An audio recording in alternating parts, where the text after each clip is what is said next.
Merci à tous d'être venus, bien sûr. Merci aux organisateurs d'avoir organisé. Alors, quant à la conférence, j'ai pris connaissance assez tardivement de l'intitulé qui lui a été donné. Je ne sais pas si mon exposé va correspondre tout à fait. Comme vous le savez, je ne suis pas un acteur de la vie politique, mais plutôt un observateur et un écrivain.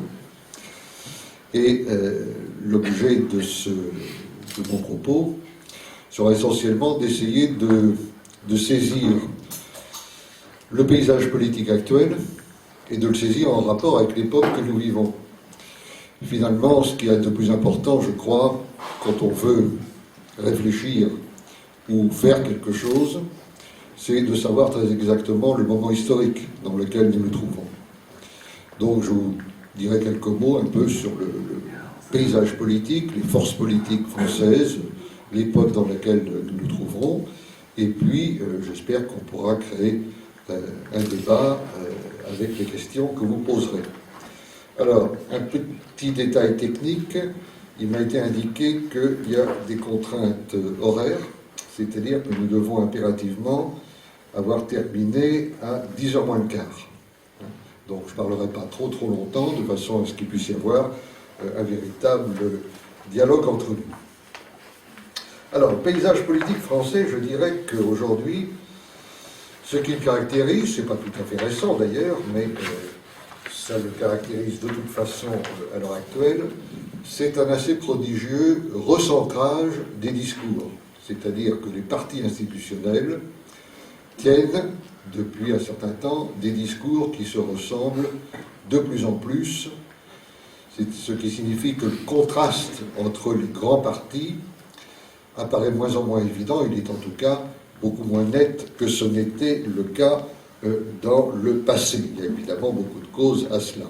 Vous savez que la démocratie parlementaire libérale pousse plutôt au bipartisme, c'est-à-dire à ce que la scène politique soit principalement occupée par deux grands partis ou deux grandes tendances. Les républicains et démocrates aux États-Unis, les chrétiens démocrates et les sociaux-démocrates en Allemagne, les travaillistes et les conservateurs en Angleterre, et en France, un peu à l'heure actuelle, l'UMP et le PS. Vous savez aussi que les élections, en général, c'est toujours bord à bord, c'est plutôt du 49-51 que des rapports avec des écarts plus importants.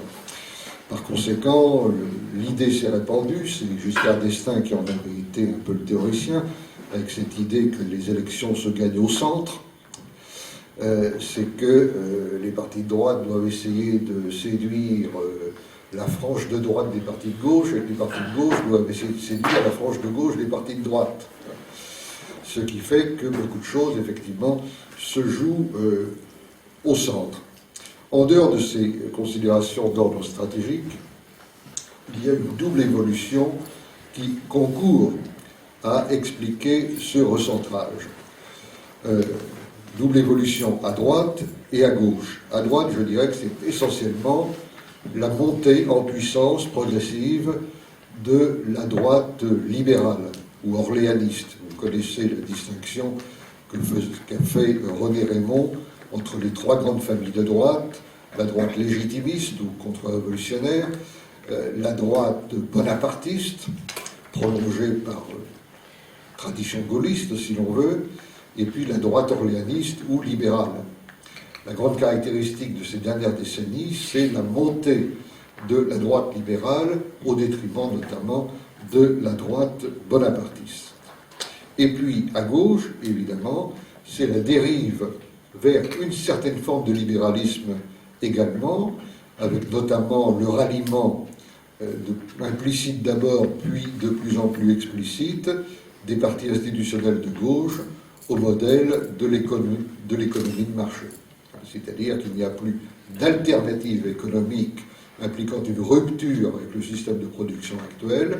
La grande majorité des gens de gauche aujourd'hui, je ne parle pas des extrêmes évidemment, s'est rallié au modèle du marché, ce qui fait qu'en bout du compte, on a en quelque sorte à droite un libéralisme social et à gauche un social-libéralisme, ce qui fait évidemment beaucoup de libéralisme dans le paysage politique. Un homme comme Michel Rocard, par exemple, avait pu, qui vient pourtant de loin, il a été à l'extrême gauche, il a été l'un des principaux chefs du PSU à une certaine époque. Michel Rocard, il y a quelques années, pouvait redéfinir le socialisme, je le cite, comme une sorte de capitalisme tempéré, ce qui évidemment montre l'ampleur du chemin parcouru.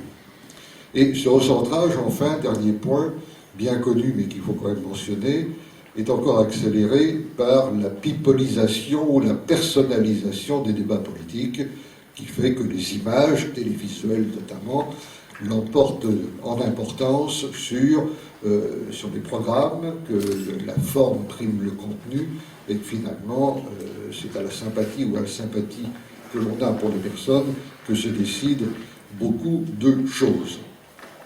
Le résultat final, c'est qu'évidemment, on peut se demander si entre ces blocs institutionnels, il y a encore une alternative, l'impression étant qu'on n'assiste pas du tout à une alternative lorsque la droite succède à la gauche ou que la gauche succède à la droite, mais simplement à une alternance.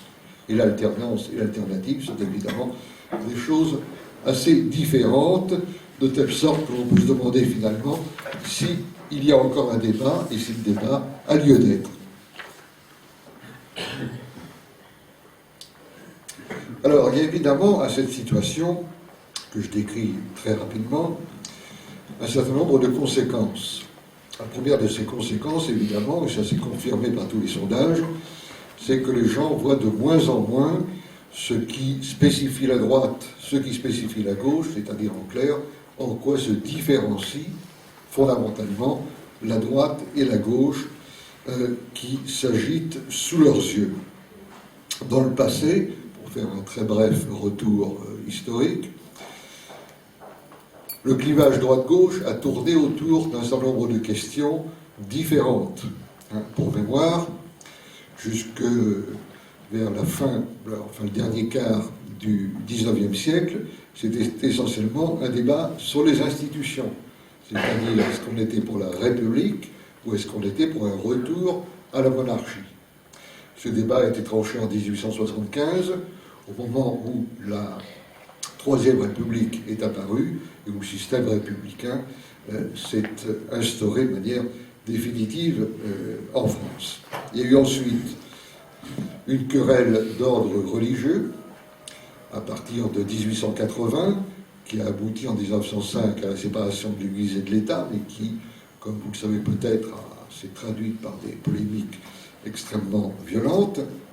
Et puis, à partir du début du XXe siècle jusqu'à sa fin, au moins jusqu'à l'avènement de l'État-providence, c'était essentiellement la question sociale, la question du mode de production économique, etc. Tous ces problèmes se sont progressivement effacés. Il n'y a plus vraiment de débat sur les institutions. La question religieuse réapparaît, mais sous toute autre forme. Et un consensus s'est établi sur le plan socio-économique avec le ralliement de fait de la droite et de la gauche institutionnelle au modèle du marché. Et pour cette raison, les gens ne voient plus très bien où sont les différences entre la droite et la gauche, et c'est également vrai, il faut le souligner, pour les acteurs politiques eux-mêmes. C'est-à-dire, pour un homme politique de droite, qu'est-ce que ça veut dire aujourd'hui être de droite, et pour un homme politique de gauche, qu'est-ce que ça veut dire aujourd'hui être de gauche? C'est pas du tout évident, donc on assiste là à une double crise d'identité. Autre conséquence de l'état de fait que je décris, c'est le fossé considérable, et qui n'a cessé de s'agrandir au cours de ces dernières décennies, qui s'est creusé entre l'électorat, ou pour dire les choses plus simplement, entre le peuple et la nouvelle classe. J'emploie volontiers cette expression de nouvelle classe qui représente une sorte de conglomérat de tout ce qui est institutionnel, la nouvelle classe politico-médiatique, que les gens perçoivent comme de plus en plus éloignée, non seulement de leur vie quotidienne, mais des problèmes réels d'aujourd'hui. Cette nouvelle classe est perçue comme à la fois lointaine et discréditée Et là aussi, les résultats des sondages sont absolument concordants et montrent une aggravation, un creusement de ce fossé. La distance est toujours plus grande qui sépare le peuple de la nouvelle classe politico-médiatique.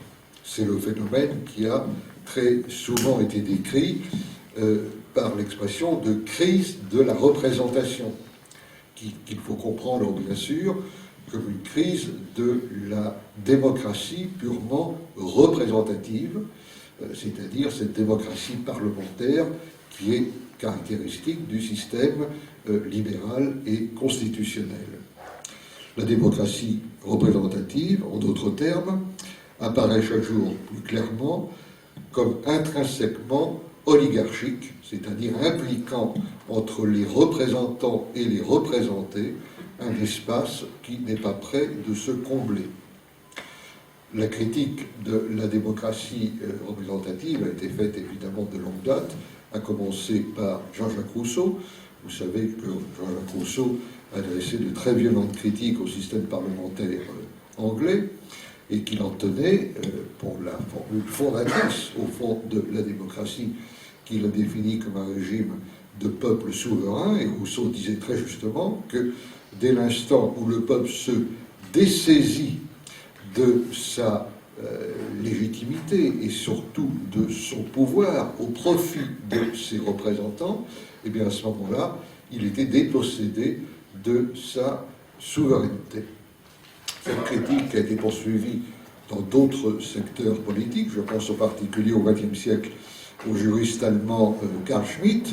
Carl Schmitt avait fait une critique très violente de la démocratie libérale et représentative, au point d'opposer d'ailleurs, comme radicalement incompatible sur un grand nombre de points, la démocratie et le libéralisme. Et Carl Schmitt employait cette formule que plus il y a de représentation dans une démocratie, moins elle est démocratique.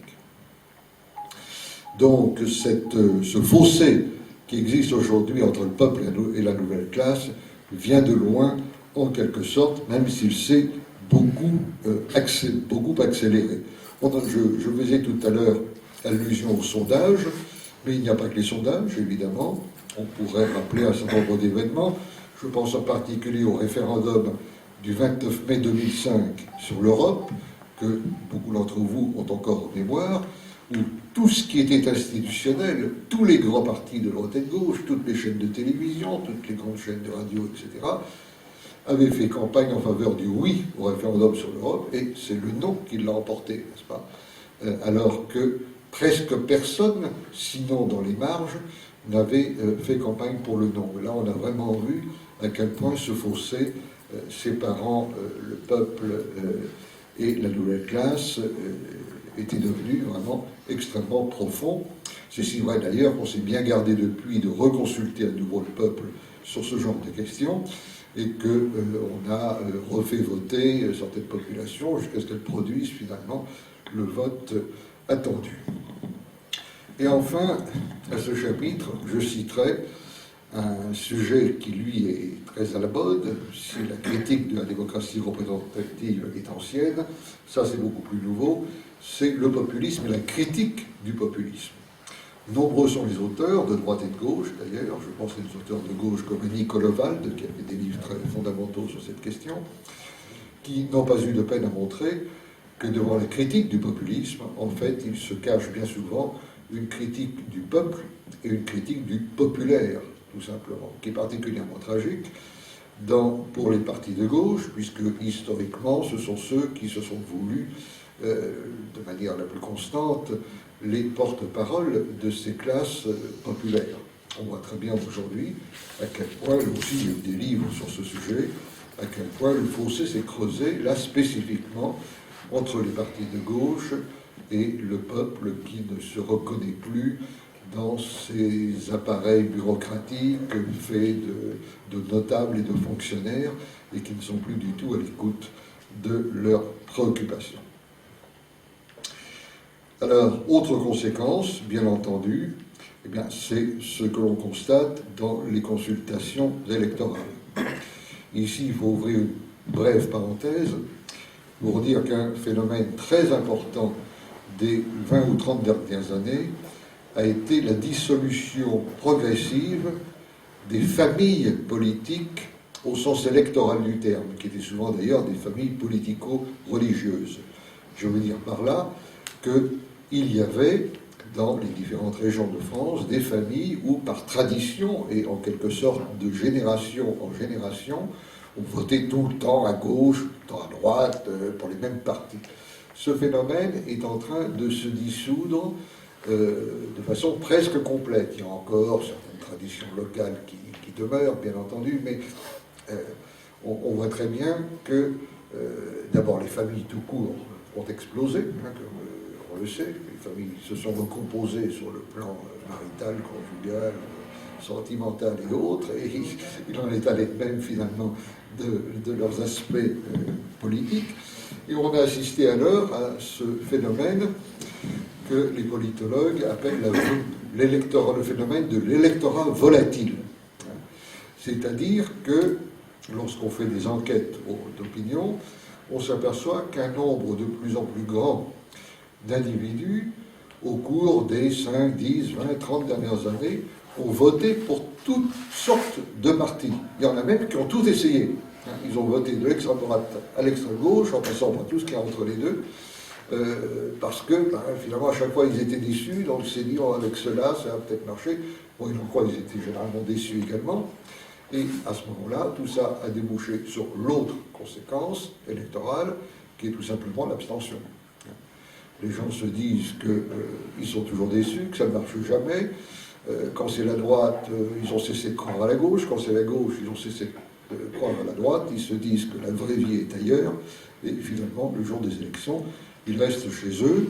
C'est moins vrai, bien entendu, pour les élections très personnalisées du type des élections présidentielles, qui conservent toujours le plus haut niveau de participation électorale. Mais pour les autres, c'est très systématique. On a pu observer qu'en moyenne, les majorités actuelles ne représentent plus, c'est-à-dire les majorités qui constituent les partis de gouvernement, si vous voulez, la majorité, quand on dit la majorité EMP ou la majorité socialiste, ce sont des majorités qui ne représentent plus au mieux que le quart des inscrits, c'est-à-dire le quart de l'électorat. Donc la légitimité de ces majorités est extrêmement faible par rapport à l'ensemble de la population. Si on sort maintenant un peu des grands partis institutionnels dont j'ai parlé, et qu'on regarde rapidement ce qui se passe dans les marges, alors disons d'abord à droite, le phénomène le plus frappant à droite, c'est l'élimination de fait, sinon dans des cercles relativement confidentiels, de cette droite que René Rivon a appelée la droite légitimiste, royaliste, contre-révolutionnaire, qui ne se survit que de manière aujourd'hui plus ou moins fantomatique au regard de l'ensemble du champ politique. En revanche, on a assisté à deux phénomènes à droite, évidemment.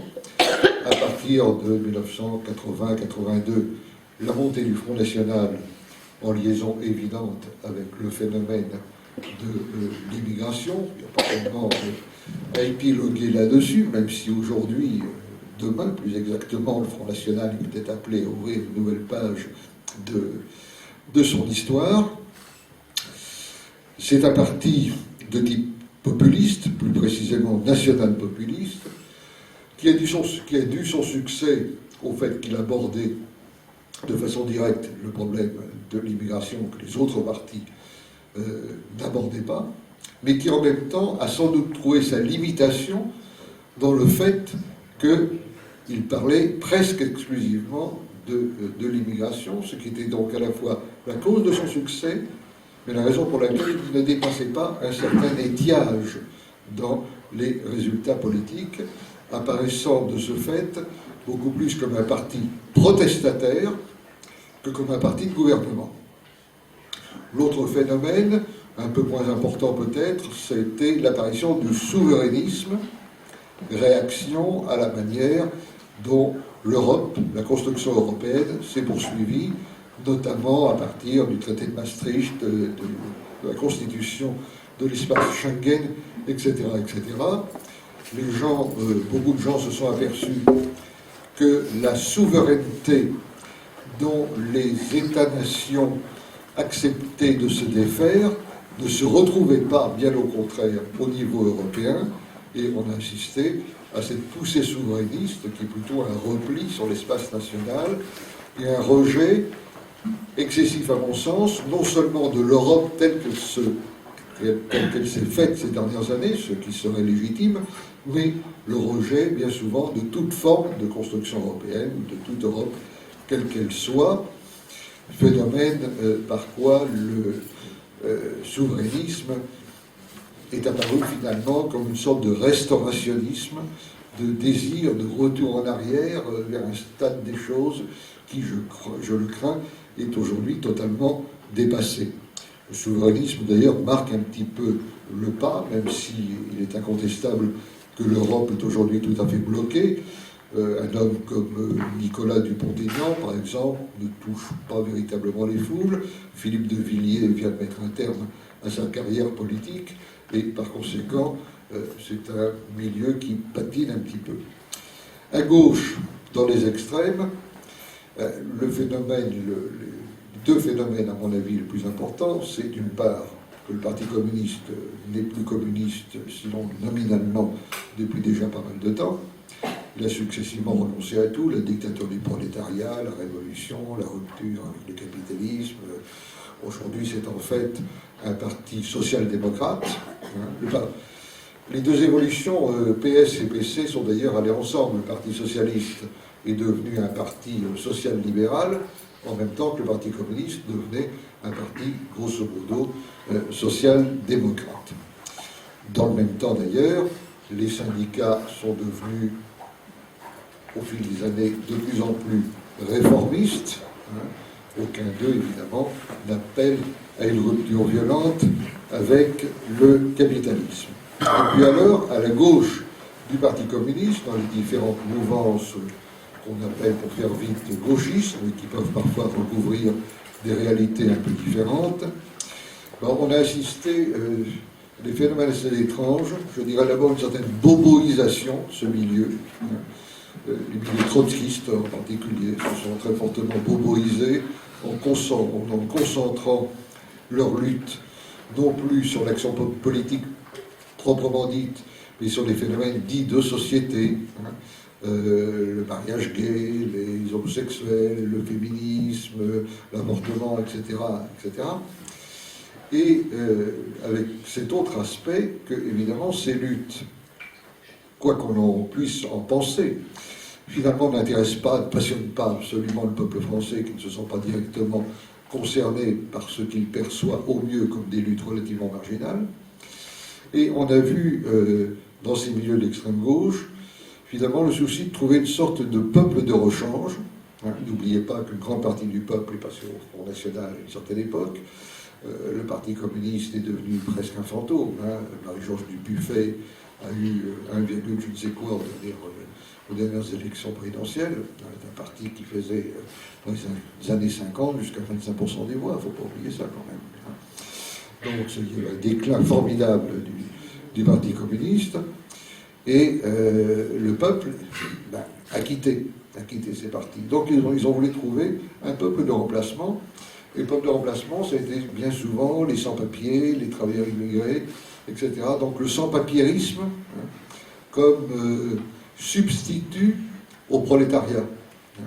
Le problème, c'est qu'évidemment, ça ne fonctionne pas très bien, parce que le prolétariat est là, il ne se reconnaît pas forcément dans les sans-papiers. Alors, voilà ce que je voulais dire sur le paysage politique. Vous avez bien compris que tout cela est assez rapide et que c'est surtout destiné à créer une sorte de discussion et de dialogue entre nous. Mais je voudrais quand même parler aussi de l'époque dans laquelle nous nous trouvons. C'est une époque relativement nouvelle, dont je dirais qu'elle se caractérise fondamentalement par l'incertitude. Nous sommes dans une époque de transition, on pourrait dire un interrègne à certains égards. Lorsque le mur de Berlin est tombé, lorsque le système soviétique s'est désintégré, ce qui, par parenthèse, est d'ailleurs le facteur essentiel qui a rendu possible la mondialisation. Lorsque le mur de Berlin est tombé, par conséquent, on a assisté à la fin de plusieurs choses, ce qui n'a pas toujours été perçu très clairement. D'abord, on a assisté à la fin de l'après-guerre.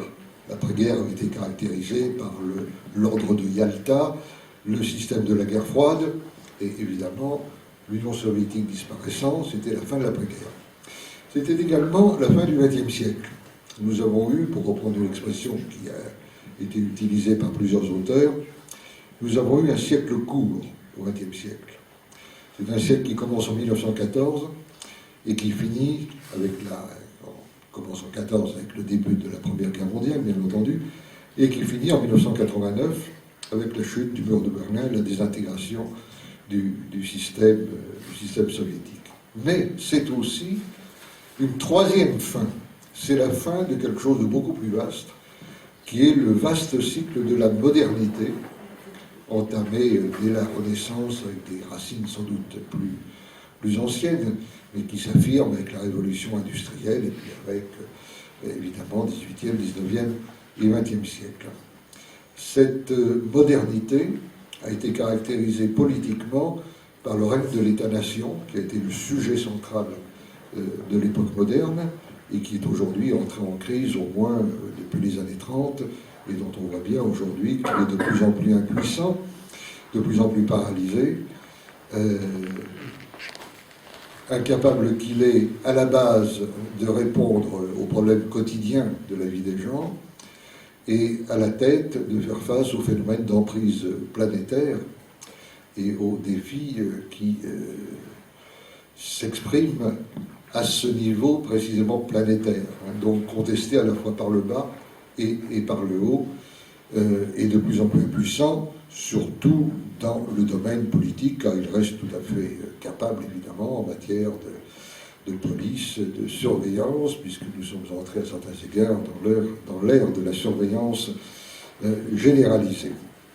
Donc, c'est la fin de la modernité et l'entrée dans ce qu'on a appelé, ce qu'on appelle toujours la post-modernité, qui se caractérise évidemment par des phénomènes tout à fait nouveaux. À l'époque de la modernité, je l'ai dit, c'était les nations, les États-nations. Et à l'époque postmoderne, c'est au contraire les tribus dont parle Michel Maffezoli, c'est les communautés, les petites communautés de base, ce sont aussi les grands ensembles continentaux.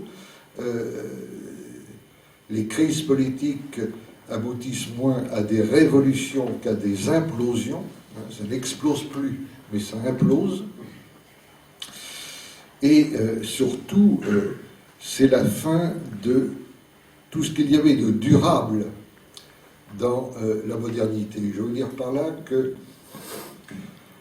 le militantisme politique, par exemple, pour prendre que cet exemple, il y a encore 30 ans, relevait presque de l'engagement sacerdotal. On était militants, c'était pour la vie. Aujourd'hui, c'est plus tout le cas. Il n'y a plus d'adhérents dans les partis politiques, il n'y a plus d'ailleurs de fidèles dans les églises, les syndicats ne touchent plus grand monde. Les gens s'affilient, mais se désaffilient en même temps. Partout où il y avait quelque chose de solide et de durable, on est rentré dans de l'éphémère et du transitoire. Et c'est vrai, bien entendu, dans tous les domaines, que ce soit le domaine religieux, où il y a toujours des phénomènes de croyance, mais qui relèvent beaucoup plus de l'opinion individuelle que de l'adhésion inconditionnelle à un dogme.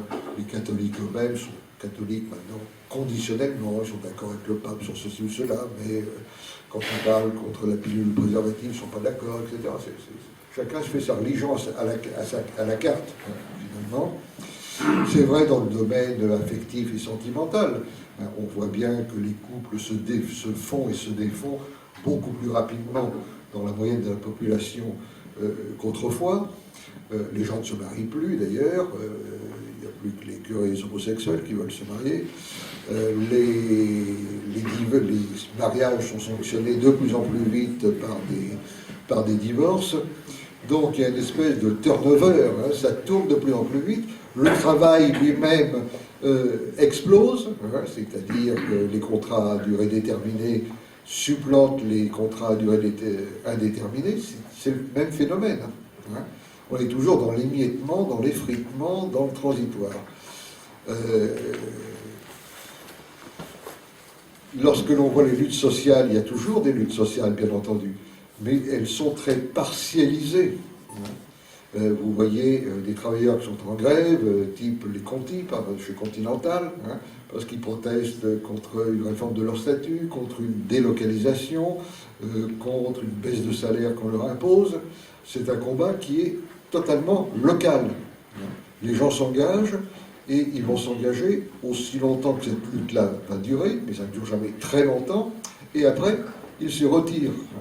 Les luttes sociales, c'est toujours pour des objectifs très limités, c'est plus du tout une défense de la classe ouvrière dans son ensemble, une aspiration à la grève générale, ou des choses de cet ordre. Et pour définir cette nouvelle mentalité, le sociologue Zygmunt Bauman a utilisé le terme que je trouve très juste de société liquide. Là où il y avait du solide, aujourd'hui il y a du liquide. Et cette terminologie va assez loin, parce que le liquide, c'est la logique de la mer. La logique de la mer, c'est la logique du commerce international, sans limite. Le solide, c'est la logique de la terre.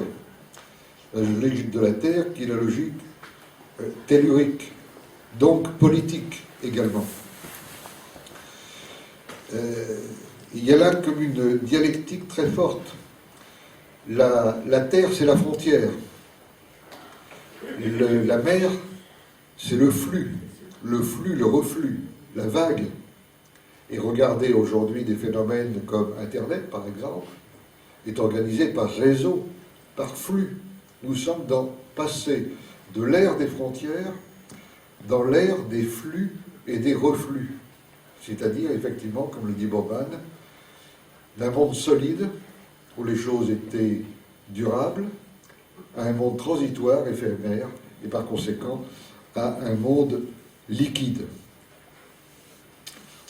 La montée du sociétal, j'en ai parlé rapidement tout à l'heure à propos des nouvelles extrêmes gauches, dont le ressort est finalement fondamentalement hédoniste et bobo. Hein. Bohème libertaire. Hein.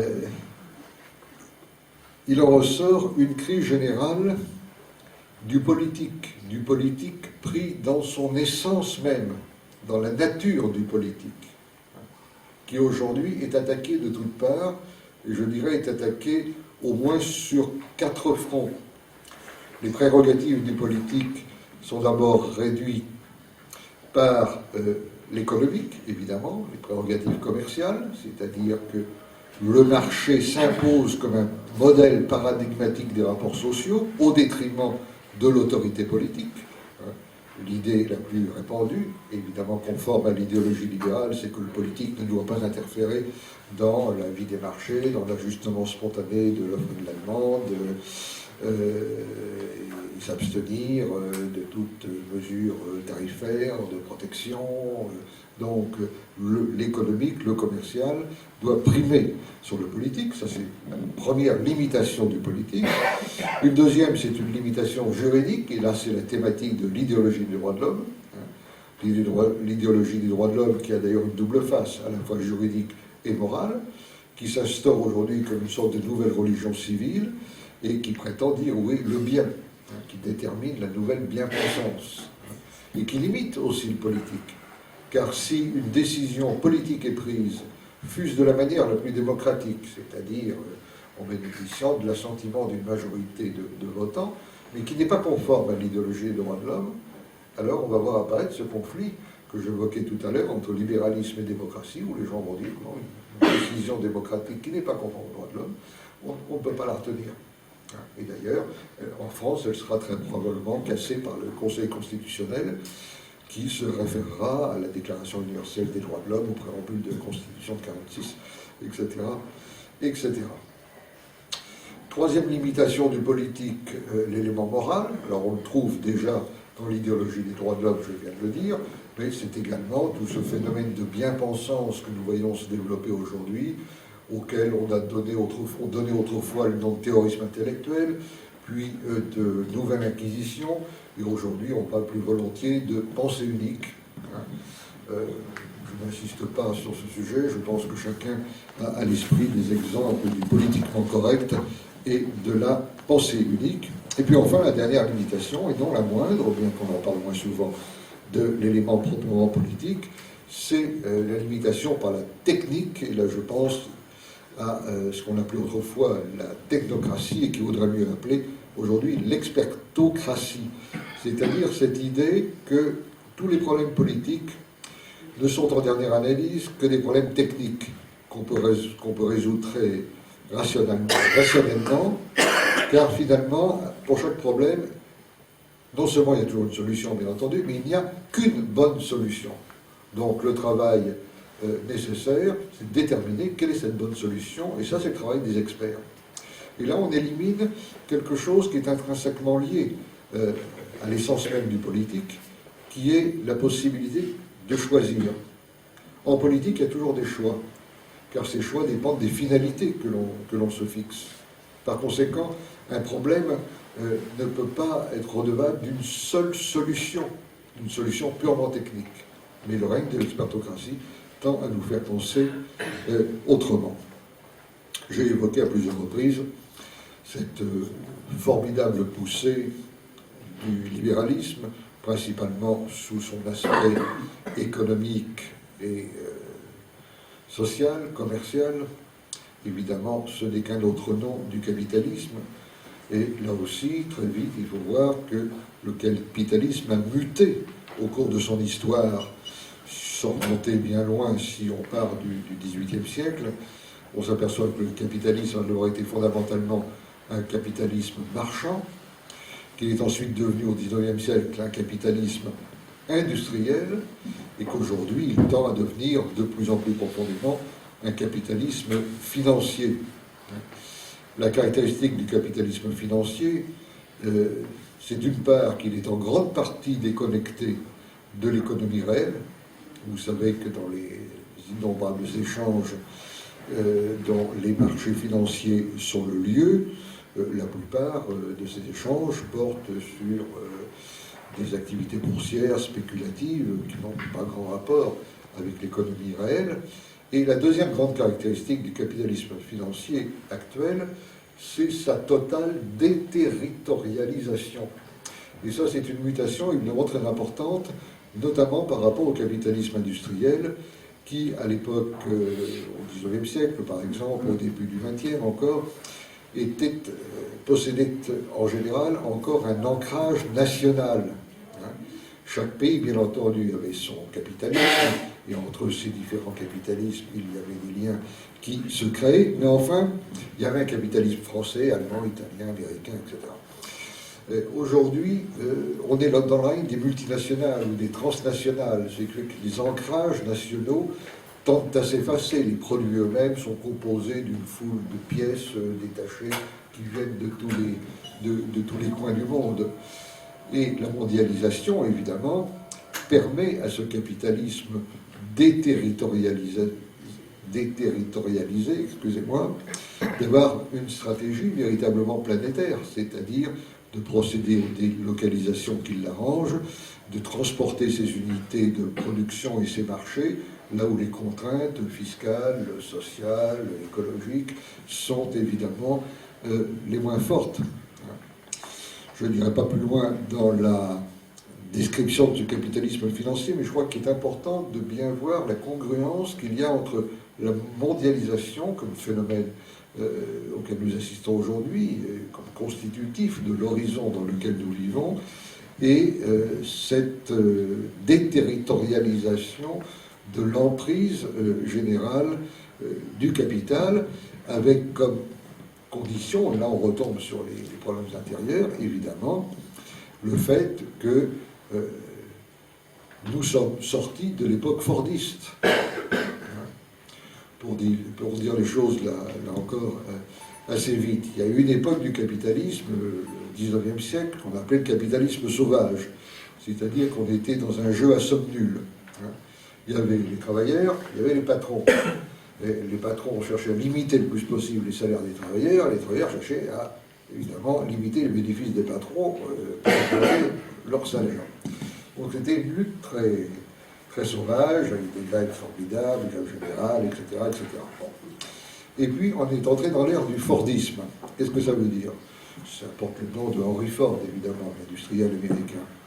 Ben, le Fordisme, c'est que la production continuant à se développer, ben, évidemment, les capitalistes se sont aperçus que si on restreignait tout le temps, si on cherchait tout le temps à restreindre les salaires des travailleurs, ben, ils n'auraient pas l'argent pour acheter les marchandises qu'on produit.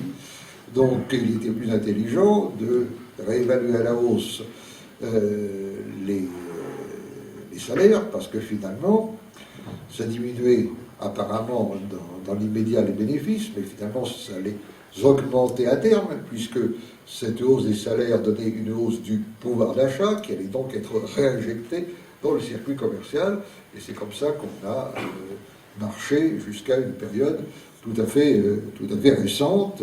Les gens gagnaient de plus en plus, mais ils dépensaient de plus en plus, donc les bénéfices augmentaient de plus en plus, et ainsi de suite. Avec la mondialisation, on sort de ce modèle. Et c'est la raison pour laquelle, aujourd'hui, les travailleurs voient remis en cause systématiquement les acquis sociaux qui avaient été obtenus par plus d'un siècle de lutte sociale. C'est-à-dire que, on le voit très bien avec la crise qui s'est ouverte aux États-Unis à l'automne 2008, la grande crise financière dans laquelle nous nous trouvons et d'où nous ne sommes d'ailleurs pas sortis, on voit que s'exerce une très forte pression à la baisse sur les salaires, c'est-à-dire que les salaires ne progressent plus, ou progressent pratiquement plus, ou sont annulés par les hausses de prix, etc. Car s'exerce sur eux une pression à la baisse, nouvelle, qui prend plusieurs formes. D'abord, dans la crise actuelle, où tous les États sont surendettés, pour des raisons que je n'examinerai pas ici, ce sont les travailleurs qui sont appelés à payer le prix de la crise, c'est-à-dire que c'est à eux qu'on va demander de se serrer la ceinture, d'où toutes les crises sociales que nous voyons à l'heure actuelle. D'autre part, il y a le phénomène de la pression actionnariale.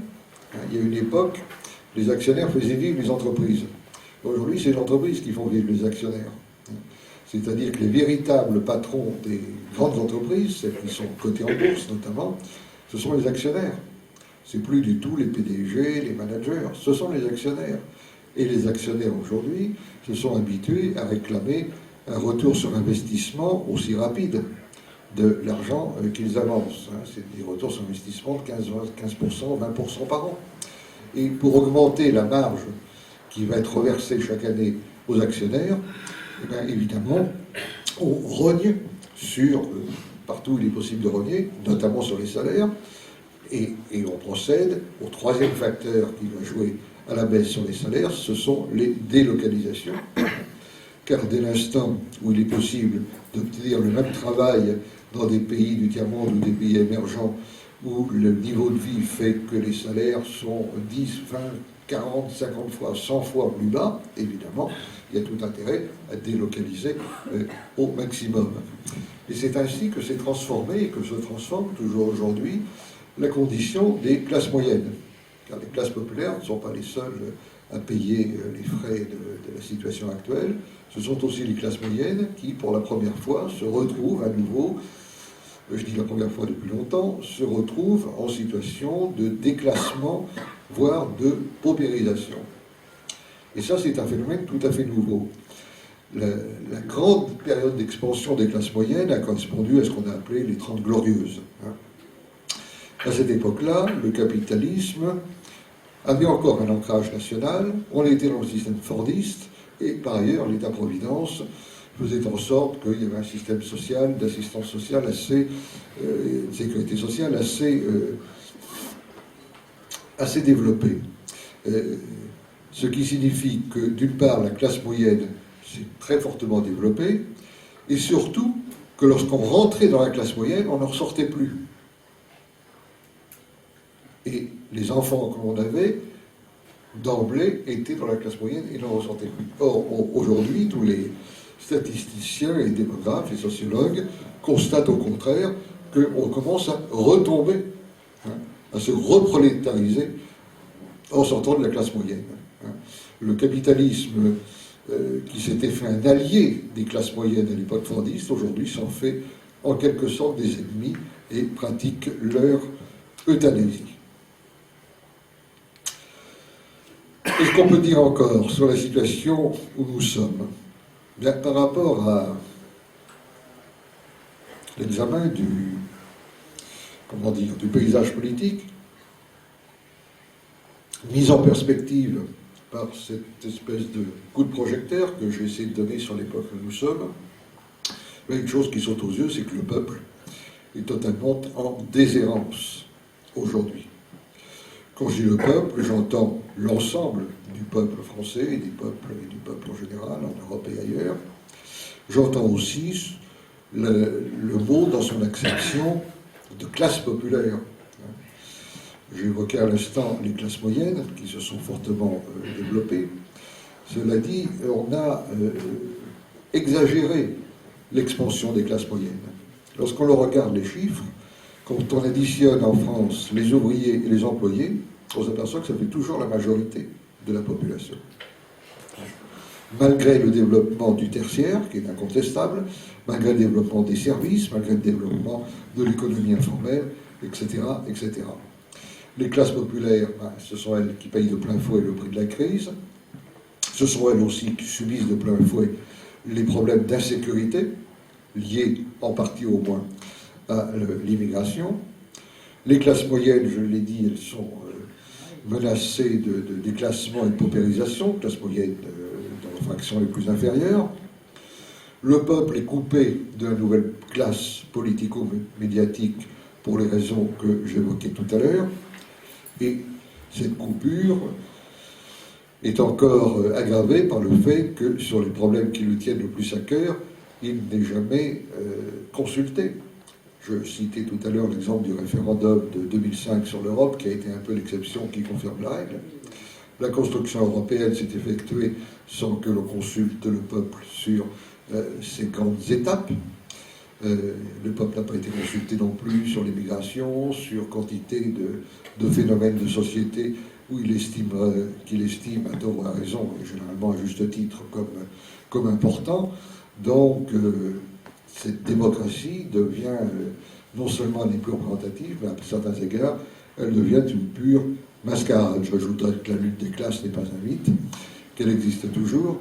Le seul problème, c'est qu'elle est surtout menée par les riches, qui sont de plus en plus riches, alors que les pauvres sont de plus en plus pauvres. Les classes existent toujours. Ce qui n'est pas toujours là, malheureusement, c'est la conscience de classe, c'est les différences entre la classe en soi et la classe pour soi, dont parlait le vieux Karl Marx. Mais cette lutte des classes, on le voit, et on va le voir, je pense, dans les années qui viennent de plus en plus nettement, est toujours bien là. Alors, pour conclure, j'attirerai votre attention sur deux points. Un point qui, dans une description, qu'il faut bien le dire, n'est pas très, très optimiste, peut recéler quand même certains espoirs. Je dirais que l'on voit apparaître depuis un certain temps ce que j'ai appelé des nouveaux clivages. C'est-à-dire que les événements politiques, les grands événements politiques, traversent toutes les familles politiques et ne peuvent plus s'interpréter en termes de droite et de gauche. Les termes de droite et de gauche ne sont plus du tout opérationnels pour décrire la façon dont l'opinion réagit à un certain nombre d'événements. Si l'on prend l'Europe, dont on a déjà parlé, il y a des partisans de la construction européenne à droite et des adversaires de la construction européenne à gauche, à droite également, et à gauche, on trouve également des partisans et des adversaires de la construction européenne. Lorsqu'il y a eu la guerre d'agression américaine en Irak, on a vu là aussi des partisans de la guerre à droite et à gauche, et des adversaires de la guerre à droite et à gauche. On pourrait donner comme cela toute une série d'exemples. Donc il y a des nouveaux clivages qui font exploser les familles politiques traditionnelles, ce dont on ne s'aperçoit pas toujours parce que le monde parlementaire, disons, fonctionne toujours en droite et en gauche, mais ces termes de droite et de gauche deviennent de plus en plus obsolètes pour décrire la réalité sociale et politique à laquelle nous assistons, notamment, non seulement en politique intérieure, mais également en politique étrangère. Si l'on prend à côté de cela, non plus les forces politiques, mais les producteurs d'idées, les intellectuels d'une manière générale, on s'aperçoit qu'il devient de plus en plus difficile de les classer en termes de droite ou de gauche sans plus. Des auteurs, je prends les premiers noms qui viennent en tête, des auteurs comme Régis Debray, comme Alain Finkielkraut, comme Michel Maffezoli, comme Jean-Claude Michéa, comme Emmanuel Todd, comme Pierre Manant et bien d'autres. Finalement, quand on veut exprimer ce qu'ils disent dans leurs ouvrages, il est très difficile de se border à dire bon, ils sont de droite ou de gauche, parce que finalement ils sont de gauche sur certains points, de droite sur certains autres, et l'on voit très bien que tout ce travail de production d'intelligence et d'idées ne se laisse plus du tout analyser en termes de droite et de gauche. Le dernier exemple en date, d'ailleurs, c'était celui de Edgar Morin, le sociologue Edgar Morin, qui se définissait l'autre jour, je l'ai entendu il n'y a même pas 8 jours à la radio, comme un gauchiste droitier. Donc, il y a des gens de droite de gauche et puis des gens de gauche de droite. Et tout cela montre que nous entrons quand même dans une ère nouvelle et que, comme chaque fois que l'on entre dans une ère nouvelle, c'est une époque un peu difficile à vivre. Parce que nous voyons disparaître, enfin les plus âgés évidemment, on voit disparaître un monde qu'ils ont connu, dans lequel ils avaient pris leurs habitudes, dans lequel ils se sentaient bien, et puis ils voient se dessiner dans une sorte de nuage les contours encore incertains d'un nouveau monde dont ils ne savent pas très bien quel en sera le sens, comment s'y distribueront les enjeux, quels en seront les principaux clivages. C'est la raison pour laquelle je crois qu'il faut être tout à fait attentif aux signes. Je donnerai encore un autre exemple d'ailleurs de ces nouveaux clivages, qui est la montée de la préoccupation écologique. Et quand je dis la préoccupation écologique, je veux aller très au-delà des partis écologistes, c'est-à-dire les Verts, Europe Écologie, dont on peut penser ce que l'on veut, mais qui néanmoins font des scores assez intéressants. On a bien vu ces dernières années qu'il y a une montée de ces milieux. Personnellement, je leur reprochais de ne pas s'occuper suffisamment d'écologie, précisément. Mais il est certain que la cote de popularité qui est la leur aujourd'hui est quand même très liée à la montée de la préoccupation écologique. Je me souviens très bien, moi, c'est malheureusement le privilège de mon âge, qu'il y a une trentaine d'années, l'écologie, c'était vraiment personne, quoi. Et quand on disait que la planète était quand même pas très très bien partie, qu'il y avait des pollutions considérables, peu de gens, au fond, y croyaient. Bon, il y a eu une sorte de prise de conscience, parfois même caricaturale, il faut bien le dire. Mais voilà un phénomène, l'écologisme, qui, philosophiquement parlant, et pas politiciennement parlant, peut, à juste titre, nous interpeller, car finalement, la grande caractéristique de l'écologisme pris dans ce qu'il peut avoir de meilleur, c'est qu'il est fondamentalement révolutionnaire et fondamentalement conservateur. C'est un mouvement révolutionnaire conservateur. Et pourquoi? Pourquoi est-il conservateur? D'abord parce qu'il essaye de conserver un cadre de vie dans lequel on puisse vivre, et nos enfants et nos descendants vivre également. Donc conserver des équilibres naturels qui sont aujourd'hui, de façon terrifiante, remis en cause par le productivisme, l'idéologie de la croissance sans fin, etc., etc., la recherche illimitée de profit, l'illimitation qui est propre au capitalisme et à la logique du profit, qui, comme le disait Marx, ne peut que regarder comme obstacle à détruire tout ce qui s'interpose dans sa marche en avant pour l'accumulation indéfinie de l'argent, ce phénomène que Heidegger appelle le Gestell.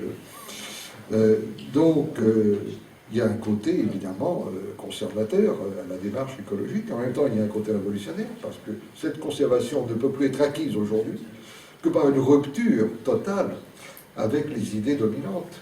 Donc, vous avez les deux aspects de la question. Donc je crois qu'il faut être très attentif à ces nouveaux clivages, très attentif aux signes, d'une manière générale.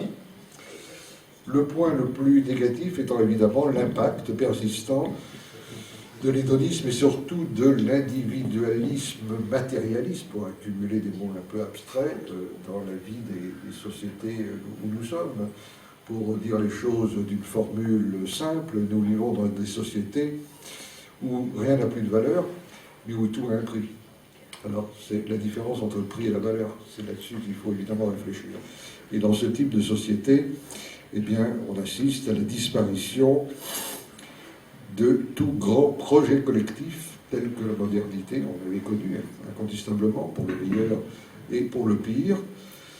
Si on ajoute à cela ce déclin, cette mise en accusation du politique lui-même, mais on a des phénomènes comme par exemple le fait que beaucoup de phénomènes politiques ou de phénomènes sociaux qui ont une cause politique sont retransmis aujourd'hui en termes de psychologie individuelle. Il y a une sorte de psychologisation des problèmes. Lorsque les gens sont mal, lorsqu'ils vont mal, lorsqu'ils se retrouvent dans des situations personnelles difficiles, on ne leur dit pas du tout c'est la faute de la logique du capital, c'est la faute d'un système politique donné, on leur dit vous êtes des victimes, il faut aller voir un psychologue, il faut vous soigner, on va vous aider. Donc au lieu de traiter les problèmes de manière politique, on va les traiter de manière compassionnelle ou lacrymale. C'est le thème de la victime. Aujourd'hui, il n'y a plus d'exploités, mais il y a des victimes. Des victimes de tout. Alors des victimes des accidents de la route, des victimes des accidents sociaux.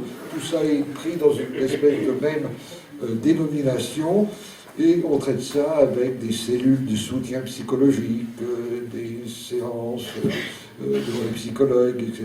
Alors, au lieu d'aller à la source des problèmes, qui est précisément une source politique. Et le résultat, c'est que, et c'est à mon avis ça le principal verrou à faire sauter, c'est que l'idée même d'une alternative tend à s'effacer de l'esprit de beaucoup de gens. Les gens sont assez malheureux pour beaucoup d'entre eux. Il suffit de les voir, de les interroger. Je crois que la France est le pays le plus pessimiste du monde, d'après un sondage qui est paru récemment. Donc les gens ne sont pas très confiants dans l'avenir. L'avenir leur fait peur, le passé, ils ne savent plus très bien ce que c'est, ils vivent dans un éternel présent qui n'est pas très stimulant, pas très joyeux. Nous sommes le champion du monde des antidépresseurs, etc.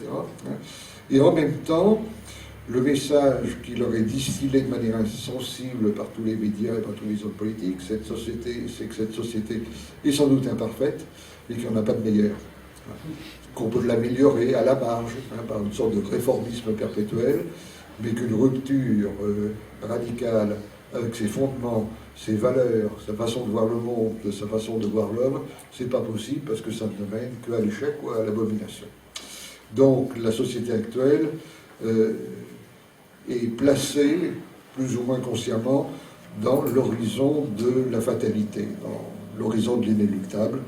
Eh bien, c'est cet horizon de l'inéluctable que nous verrons, je l'espère, dans les années et décennies qui viennent, définitivement sauter. Je vous remercie.